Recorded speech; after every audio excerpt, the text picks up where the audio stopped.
वर्ग 12वा विषय राज्यशास्त्र प्रकरण 4 समकालीन भारत शांतता स्थैर्य आणि राष्ट्रीय एकात्मतेसमोरील आव्हाने स्वाध्याय प्रश्न पहिला अ कंसातील योग्य पर्याय निवडून विधाने पूर्ण करा.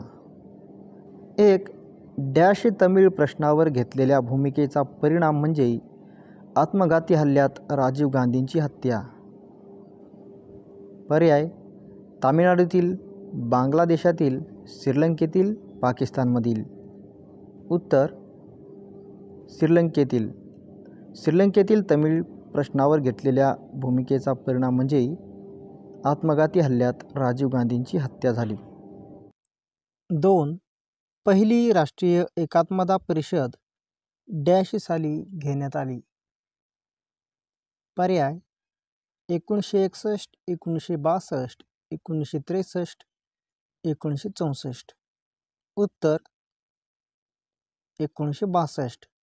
पहिली राष्ट्रीय एकात्मता परिषद 1962 साली घेण्यात आली.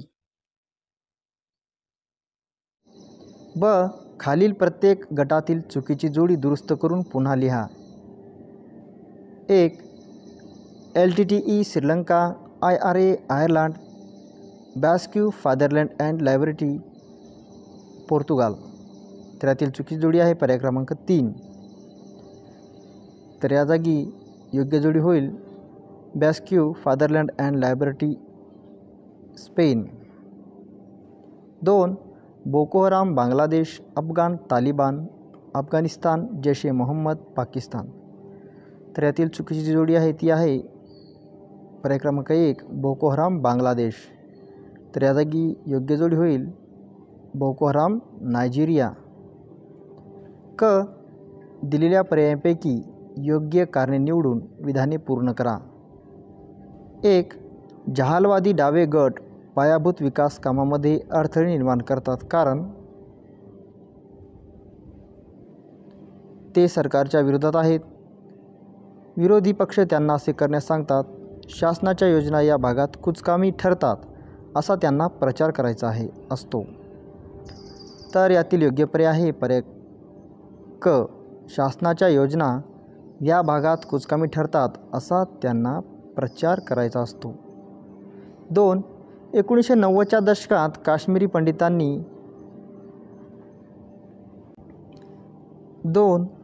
1990च्या दशकात काश्मीरी पंडितांनी काश्मीरमधून स्थलांतर केले कारण पर्याय ते काश्मीरचे नव्हते, तेथे इस्लामिक आक्रमकता वाढली, तेथे रोजगाराच्या संधी नव्हत्या. उत्तर तेथे इस्लामिक आक्रमकता वाढली. प्रश्न क्रमांक 2 अ गटात न बसणारा शब्द ओळखा.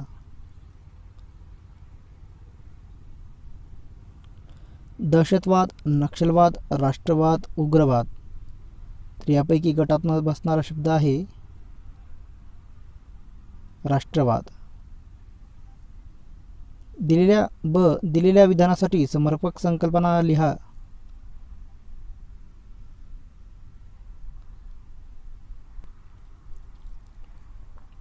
1. समाजात भीती, घबराट, धास्ती निर्माण करण्यासाठी हिंसाचाराचा केलेला वापर दहशतवाद.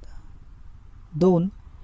लोकांचा राजाच्या निर्णय प्रक्रियेतील सहभागयुक्त लोकशाही.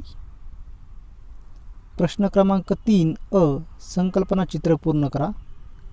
राष्ट्रीय एकात्मतेची मूल्ये कोणती आहेत तर याचं उत्तर असेल समान नागरिकत्व, विविधतेतील एकता, राष्ट्रपती निष्ठा, भिन्न समुदायाबद्दल बंधुत्वाची भावना, धर्मनिरपेक्षता, सामाजिक आर्थिक व राजकीय न्याय, समानता.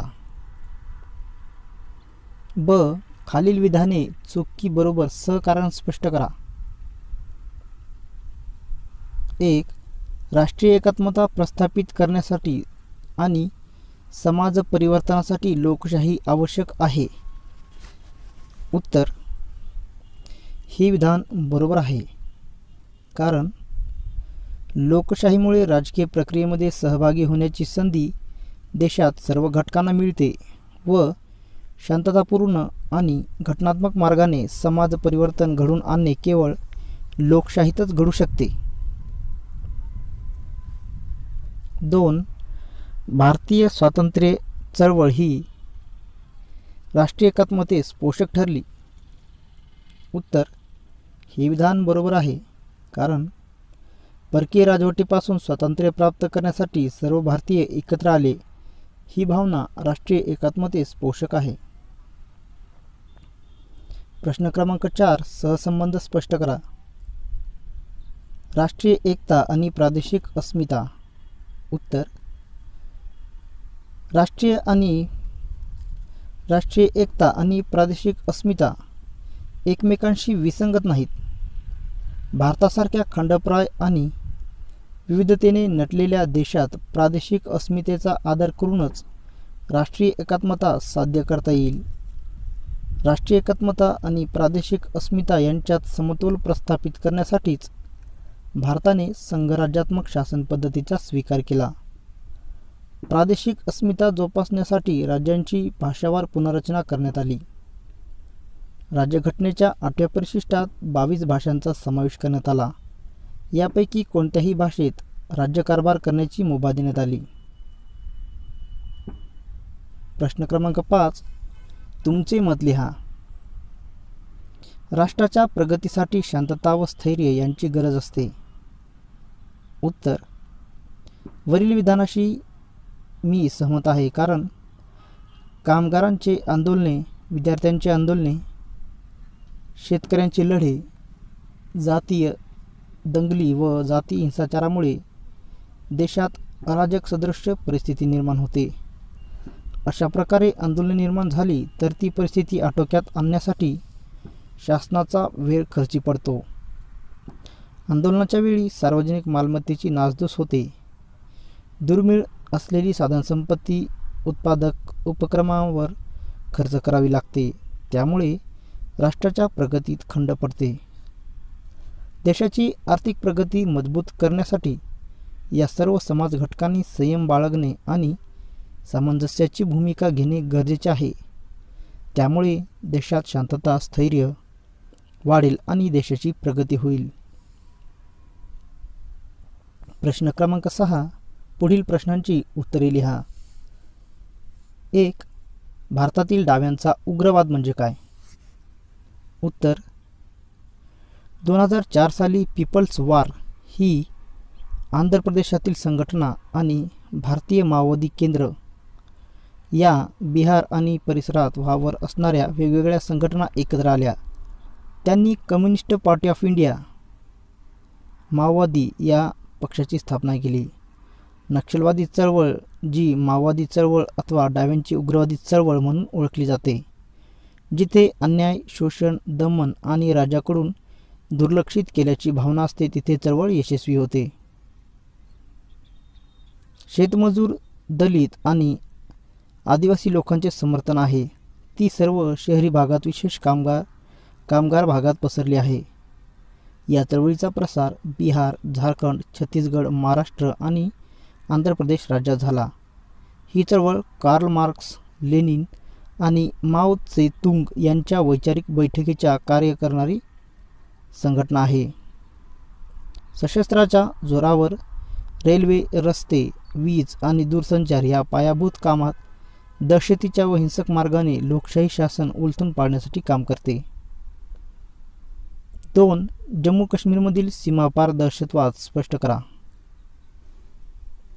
उत्तर: भारतीय स्वातंत्र्याच्या कायद्यानुसार इंडियन इंडिपेंडन्स ॲक्ट 1947 या ॲक्टनुसार संस्थानांना भारतात किंवा पाकिस्तानात सामील होण्याचा निर्णय घ्यावयाचा होता. जम्मू काश्मीर पाकिस्तानात सामील करण्यासाठी तेथील महाराजा हरिसिंग यांच्यावर दबाव टाकण्याकरिता पाकिस्तानी लष्कराच्या मदतीने टोळीवाले काश्मीरमध्ये पाठवण्यात आले. महाराजा हरिसिंग यांनी भारतात सामील होण्याच्या करारावर सही केली. जम्मू काश्मीर भारतात सामील झाले आणि तेथूनच जम्मू काश्मीरमधील समस्येला सुरुवात झाली. 1965 मध्ये अमानुल्ला खान यांनी पाकव्याप्त काश्मीरमध्ये प्लेबिसाइट फ्रंटची स्थापना केली. या अनधिकृत लष्करी गटाने नॅशनल लिबरेशन फ्रंटने जम्मू काश्मीरमध्ये घातपाती कारवाया घडवून आणल्या.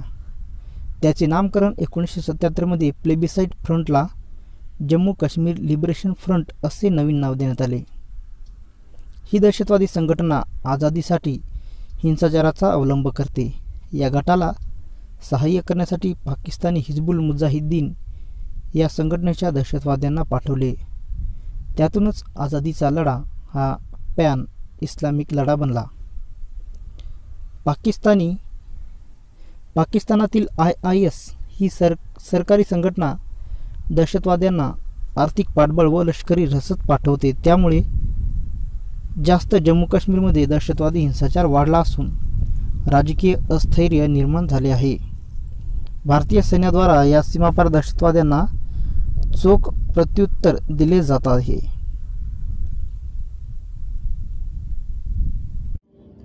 प्रश्न 7वा. दिलेल्या मुद्द्यांच्या आधारे खालील प्रश्नाचे 150 ते 200 शब्दात उत्तर लिहा. पुढील मुद्द्यांच्या आधारे राज्याची भूमिका स्पष्ट करा. अ. शांतता आणि सुव्यवस्था. ब. आर्थिक प्रगती. क. राष्ट्र उभारणी. ड. शासन. ई. लोककल्याण.